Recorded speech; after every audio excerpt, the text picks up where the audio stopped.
France Inter.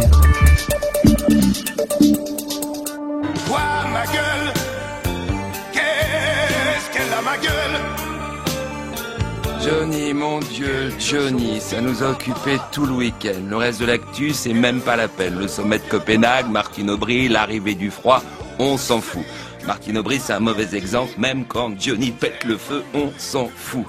Tout le week-end, on a été tenus en haleine par cette histoire. Les rumeurs les plus folles circulaient. Johnny dormait, Johnny ne dormait plus. Un tel était dans l'avion pour Los Angeles.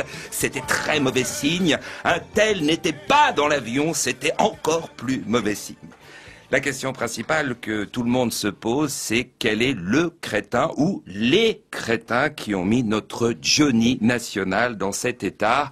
À mon avis, ils sont plusieurs. Laisser un homme de 66 ans épuisé par une tournée titanesque et 2 opérations faire 11 000 km en avion 4 jours après sa sortie du bloc, c'est forcément qu'il est entouré par un aéropage de crétins ou de vautours, les deux n'étant pas incompatibles.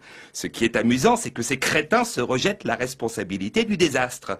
On a l'impression d'assister à un mauvais remake de la fin de Michael Jackson. Les ingrédients sont les mêmes, le médecin incompétent, le producteur rapace, l'entourage écervelé. Premier crétin évident, crétin numéro 1, désigné, le neurochirurgien Stéphane Delajoux, surnommé le médecin des stars ou le médecin de la dernière chance étant quand on franchit pour la première fois la porte de son cabinet. Delajoux, physiquement, c'est Georges Clooney dans Urgence. Professionnellement, ça dépend. Un génie pour les uns, il a sauvé Charlotte Gainsbourg, un charlatan pour les autres. Si l'on en croit les médecins du Cedar Sinai de Los Angeles, on quitte Urgence pour la série MASH. Vous vous souvenez de MASH? Ce groupe de médecins militaires opérant au Vietnam.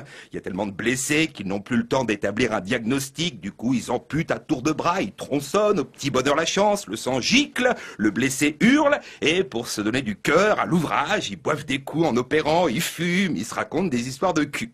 Et fatalement, parfois, ils oublient un drain ou un bistouri à l'intérieur du patient. Delajoux, c'est ça. Sauf que la clinique se trouve au parc Monceau, beaucoup plus calme que le Vietnam des années 70. Selon ses détracteurs, Delajoux, tu vas le voir, pour une entorse, tu ressors en chaise roulante. Mais il est beau, tellement beau. Il a un bagot du tonnerre, un charme fou, et du coup, le showbiz l'adore. Deuxième crétin potentiel, le producteur de Johnny, Jean-Claude Camus, le Thénardier du showbiz, surnommé également le presse-citron.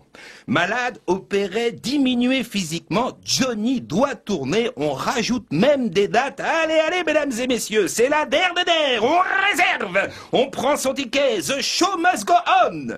Rien n'arrête Jean-Claude Camus. Si par malheur Johnny perdait l'usage de ses jambes, il ferait customiser son fauteuil roulant par Harley Davidson. On roulerait Johnny sur scène. Rock and roll!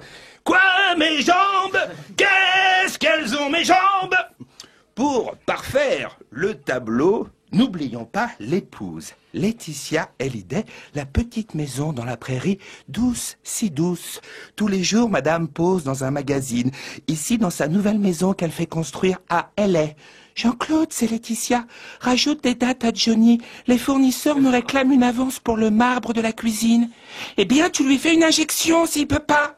Sur une autre photo, madame nous montre ses seins, elle en est très fière, ça et son tatouage, un aigle juste au-dessus du pubis.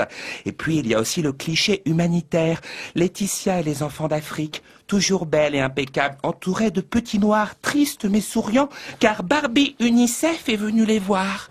Une vraie pub Benetton. Dans le magazine Elle, sorti aujourd'hui, Laetitia nous présente sa nouvelle coupe de cheveux. Moment parfaitement choisi. Espérons que le jour où Johnny mourra, elle n'ira pas nous présenter une collection de strings. Vendredi dernier, le docteur Delajoux s'est fait casser la gueule par 2 hommes encagoulés. Il était avec ses enfants. De vraies méthodes de barbouze. Le neurochirurgien pose avec son cocard dans la presse. On a l'impression qu'il s'est opéré lui-même. Le journal Le Parisien s'interroge. S'agit-il d'un acte commis par des fans incontrôlables? Non, non.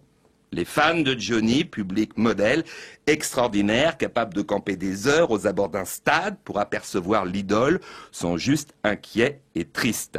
Johnny appartient avant tout à son public. Les quelques personnes qui s'en servent, qui les puisent, le presse-citron devrait y penser beaucoup plus. Vois ma gueule,